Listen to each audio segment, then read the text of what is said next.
You know what? When it comes to Fannie Mae and Freddie Mac, though, I have a soundbite I want you to listen to. Let's clear up this whole issue of who's responsible for this mess. The Bush administration raised red flags starting in April 2001. The 02 budget request declares that the size of mortgage giants Fannie Mae and Freddie Mac is, quote, a potential problem because financial trouble in either one of them could, quote, cause strong repercussions in financial markets. Republican warning number 1. In 2003, the White House warning about Fannie and Freddie was upgraded to a systemic risk that could spread beyond just the housing sector. Number 2. In fall of 03, the Bush administration was pushing Congress hard to create a new federal agency to regulate and supervise Fannie and Freddie, Number 3. both government-sponsored enterprises or GSEs. We need a strong, world-class regulatory agency to oversee the prudential operations of the GSEs and the safety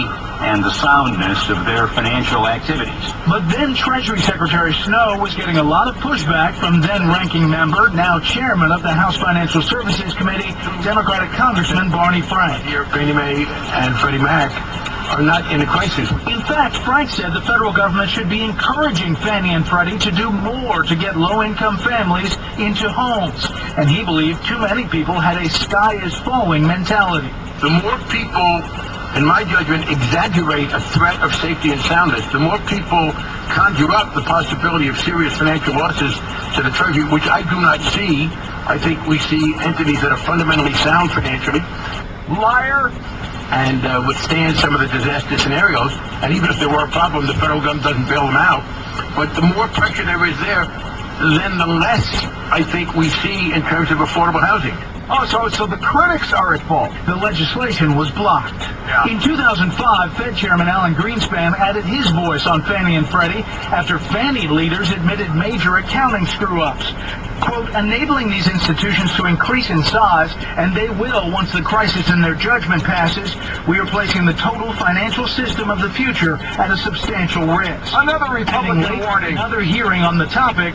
If we fail to strengthen GSE regulation, we increase the possibility of insolvency and crisis. But the two mortgage giants had staunch defenders. Democratic Senator Charles Schumer said, quote, I think Fannie and Freddie over the years have done an incredibly good job and are an intrinsic part of making America the best housed people in the world. Liar. If you look over the last 20 or whatever years, they've done a very, very good job. Liar. Senator John McCain co-sponsored legislation pushing for regulation, delivering a speech on the Senate floor in 2006. Quote, for years I have been concerned about the regulatory structure that governs Fannie Mae and Freddie Mac. And the sheer magnitude of these companies and the role they play in the housing market, the GSEs need to be reformed without delay. That bill made it out of the Senate Banking Committee with a party line vote. All of the Democrats voted against it. Of course they did, and so it was withdrawn. Warning after warning after warning from Republicans. Democrats did this to you.